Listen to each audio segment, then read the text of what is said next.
देव भगवान की जय, प्यारे कृष्ण कन्हैया लाल की जय। श्रीमद् देवी भागवत महापुराण द्वितीय खंड। आज से द्वितीय खंड शुरू कर रहे हैं क्योंकि अब घर आ चुके हैं और घर में केवल देवी भागवत है, बाकी ग्रंथ तो लखनऊ में हैं। तो द्वितीय खंड जब तक घर में रहेंगे तब तक। महर्षि वेद व्यास प्रणीत श्रीमद् देवी भागवत महापुराण द्वितीय खंड स्कंध 7 से स्कंध 12 तक। त्वमेव माता च पिता त्वमेव बंधुश्च सखा त्वमेव विद्या द्रविणं त्वमेव सर्वं मम देव।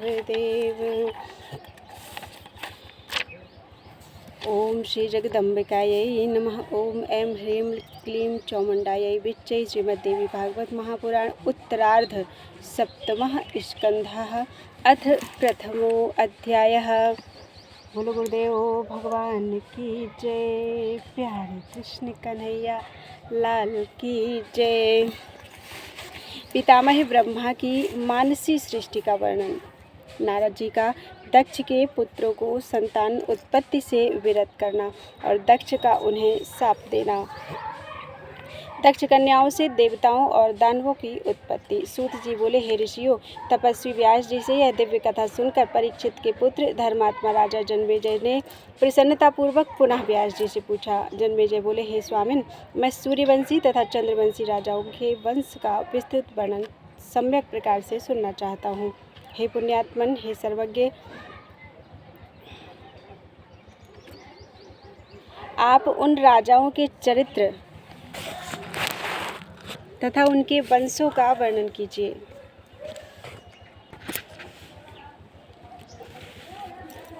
हे पुण्यात्मन, हे सर्वज्ञ, आप उन राजाओं के चरित्र तथा उनके दोनों वंशों से संबंधित उस पापनाशनी कथा का विस्तार से वर्णन कीजिए। मैंने ऐसे सुना है कि वे सभी पराशक्ति जगदम्बा के महान भक्त थे।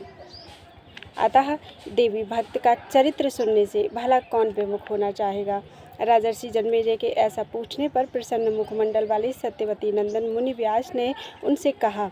व्यास जी बोले, हे महाराज, अब मैं सूर्यवंश, चंद्रवंश तथा अन्य वंशों की उत्पत्ति से संबंधित कथाओं का विस्तार पूर्वक वर्णन करता हूँ, आप सुनिए। भगवान विष्णु के नाभि कमल से 4 मुख वाले ब्रह्मा जी उत्पन्न हुए। उन्होंने घोर तपस्या करके अत्यंत कठिनतापूर्वक प्राप्त होने वाली महादेवी की आराधना की। उन भगवती से वरदान प्राप्त करके ब्रह्मा जी जगत की रचना करने में प्रवृत्त हुए, किंतु लोक पितामह ब्रह्मा जी मानवीय सृष्टि कर पाने में सफल नहीं हुए। ब्रह्मा जी के मन में सृष्टि के लिए अनेक प्रकार के विचार उत्पन्न हुए, किंतु वे महात्मा अपनी रचना को शीघ्र विस्तार प्रदान करने में समर्थ नहीं हुए। तत्पश्चात प्रजापति ब्रह्मा जी ने अपने 7 मानस पुत्रों का सृजन किया। मरीचि, अंगिरा, अत्रि, वशिष्ठ, पुलह, क्रतु और पुलस्त्य। इन नामों से उन 7 मानस पुत्रों की प्राप्ति हुई, प्रसिद्धि हुई। ब्रह्मा जी के रोष से रुद्र उत्पन्न हुए तथा उनकी गोद से नारद जी प्रकट हुए। अंगूठे से दक्ष प्रजापति उत्पन्न हुए। इसी प्रकार सनक आदि अन्य मानस पुत्रों की उत्पत्ति हुई। बाएं हाथ के अंगूठे से समस्त सुंदर अंगों वाली दक्ष पत्नी का प्रादुर्भाव हुआ। हे राजन, वे पुराणों में वीरणी नाम से प्रसिद्ध हैं।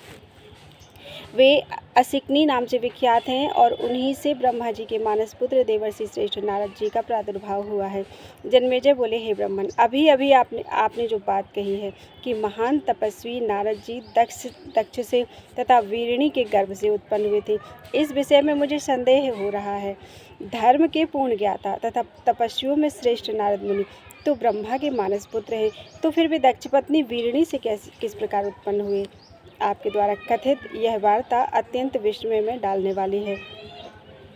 दक्ष से तथा उनकी भार्या वीरणी से इन नारद जी के जन्म के विषय में आप मुझे विस्तार पूर्वक बताइए। हे मुने, विपुल ज्ञान रखने वाले महात्मा नारद जी ने किसके हिसाब से अपने पूर्व शरीर का त्याग करके किस लिए फिर से जन्म धारण किया। व्यास जी बोले, स्वयंभू ब्रह्मा जी ने सबसे पहले दक्ष प्रजापति को सृष्टि की आज्ञा दी और कहा कि तुम प्रजा की रचना में तत्पर हो जाओ। जिससे प्रजा की अधिकाधिक वृद्धि हो सके। तब दक्ष प्रजापति ने वीरुणी के गर्भ से अत्यंत बलशाली तथा पराक्रमी 5000 पुत्र उत्पन्न किए। प्रजा की वृद्धि हेतु विपुल उत्साह से संपन्न उन सभी पुत्रों को देखकर काल की प्रेरणा के अनुसार देवर्षि नारद जी हंसते हुए यह बात कहने लगे। पृथ्वी की वास्तविक परिमिति का बिना ज्ञान किए ही तुम लोग प्रजा की सृष्टि कार्य में कैसे तत्पर हो गए।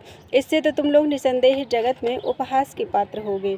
पृथ्वी का परिमाण जानकर ही तुम्हें इस कार्य में संलग्न होना चाहिए। ऐसा करने पर ही तुम लोगों का कार्य सिद्ध होगा, अन्यथा नहीं। इसमें कोई संदेह नहीं है। तुम लोग तो मूर्ख हो जो कि पृथ्वी के परिमाण को जाने बिना ही प्रजोत्पत्ति में संलग्न हो गए हो। इसमें सफलता कैसे मिल सकती है। व्यास जी बोले, नारद जी के इस प्रकार कहने पर दैवी योग से दक्ष पुत्र हर्यश्व परस्पर कहने लगे कि मुनि ने तो ठीक ही कहा है। अब हम लोग पृथ्वी का परिमाण जान लेने के पश्चात ही सुखपूर्वक प्रजा की सृष्टि करेंगे। ऐसा विचार करके वे सभी पृथ्वी का विस्तार जानने के लिए चल पड़े। नारद जी तत्पश्चात नारद जी के कथनानुसार पृथ्वी के संपूर्ण तल का ज्ञान करने के लिए कुछ पूर्व दिशा में, कुछ पश्चिम दिशा में, कुछ उत्तर दिशा में तथा कुछ दक्षिण दिशा में उत्साह के साथ चले। इधर दक्ष प्रजापति सभी पुत्रों को गया हुआ देखकर बहुत ही शोकाकुल हो गए। दृढ़ निश्चयी दक्ष प्रजापति ने प्रजाओं की सृष्टि के लिए पुनः अन्य पुत्र उत्पन्न किए। वे सभी पुत्र भी प्रजा सृष्टि के कार्य में उत्साहपूर्वक तत्पर हो गए। उन्हें देखकर नारद मुनि ने पूर्व की भांति वही बात उनसे भी कही। तुम लोग बड़े ही मूर्ख हो। अरे, पृथ्वी के वास्तविक परिमाण का ज्ञान किए बिना ही तुम लोग प्रजा की सृष्टि करने में किस कारण से संलग्न हो गए। मुनि की वाणी सुनकर तथा उसे सत्य मानकर वे भी भ्रमित हो गए। वे सभी पुत्र उसी प्रकार भूमंडल का विस्तार जानने के लिए चल पड़े जिस प्रकार उनके भाई लोग पहले चले गए थे। उन पुत्रों को वहां से जाता हुआ देखकर दक्ष अत्यंत कुपित हुए और पुत्र शोकजन्य कोप से उन्होंने नारद जी को शाप दे दिया।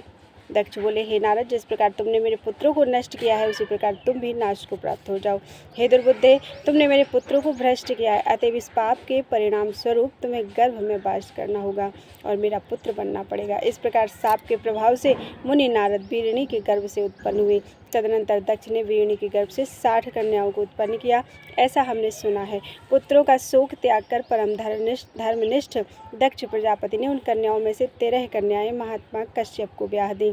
हे पृथ्वीपते, उनमें से 10 कन्याएं धर्म को, 27 चंद्रमा को, 2 भृगु मुनि को, 4 अरिष्टनेमि को, 2 अंगिरा ऋषि को तथा शेष दोनों पुनः अंगिरा ऋषि को ही सौंप दिया।